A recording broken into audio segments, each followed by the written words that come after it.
xibaar yu wér te wóor ca tàng ba abonnez-vous pour ngeen di mën di jot suñuy vidéo. dal leen ak jàmm seen chaîne bi di Buzz 221HD ci coowal Madiambal Diagne bi ginnaaw ba kii di Yassine Fall di ministre de la justice ci réewu Sénégal génne daal ci song waa France bu baax a baax waa France à travers seen ambassadrice bii di Christina Faz daal dinay seddal bu baax a baax lu sabab lu tax ñu wax li ni mel moom mooy que ne kii di Yassine Fall daal di xamal yoonu réewu France que ne bu fekkee ne joxuñ yoonu réewu Sénégal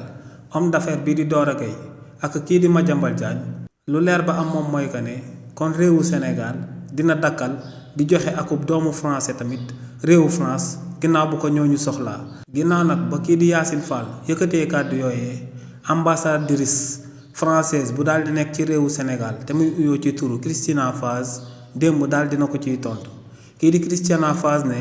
lu leer ba am moom mooy que ne réewu Sénégal daal dinay demander akub mandat d'arrêt international jëmale ko ci jëmm kii di Madiambal Diagne te ne li ni mel waa Interpol daal dinañ koy nangu te ne li ni mel moom moo sabab kookee di Madiambal Diagne dañ koo daal di teg loxo daal di koy impliqué foofee ca Paris la France nee nag lu leer ba am moom mooy que ne kii di Madiambal Diagne luñ koy toppalu ci kanamu yoonu réewu France ne ñoo ngi koy toppalu nuñ ko war a toppee normalement ndax ne lu ci lu jëm ci procédure d'extradition maanaam bu ñu sàkku ngir ñu daal di lay jëlee sa réew daal di lay yóbbu ci beneen réew ne li ni mel lu mu dee day daal di diire benn at jàpp benn at ak lu topp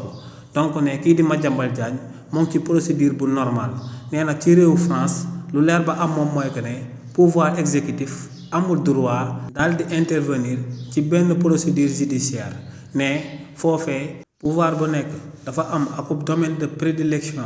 te ne beneen pouvoir bi du am sañ-sañu daal di dugg ci domaine boo xam ne moom ay pouvoir am nekkuñu fa ne lu leer ba am nag moom mooy que ne pour moom nu réewu France di taxawee noonu la réewu Sénégal di taxawee rek ndax ne en 2022 amoon na akub càkkutéef boo xam ne waa France ñoo ngi ko doon amal ci réewu Sénégal te ne ba tey sottiwut te ne kooku akub français la bu nekk réewu Sénégal te ne kooku crime la daal di amal ca France te ne depuis 2022 ñoo ngi koy topp ngir ñu daal di leen koy jébbal waaye ne ba tey kookee réewu Sénégal jébbalugu ko réewu France. nee nag lu leer ba am moom mooy que ne moom moo ngi continuer di daal di jàpp que ne relation diplomatique bi nga xam ne moom moo jaaroon ci diggante réewu France ak réewu Sénégal di relation diplomatique bu rafet ne nu meloon démb day continuer di ko daal di mel ne lu leer ba am moom mooy que ne moom lu mu daal di jàpp rek moom mooy que ne amul benn yaaxu-yaaxu bi nga xam ne daal dinay jaar ci diggante réewu France ak réewu Sénégal. kàddu yi ni mel la kii di Christine Faz di ambassadrice bu France daal di yëkkati daal di koy tontoo kii di Yassine Fall. xibaar yu wér te wóor ca tàng ba abonnez-vous pour ngeen di mën di jot suñuy vidéo.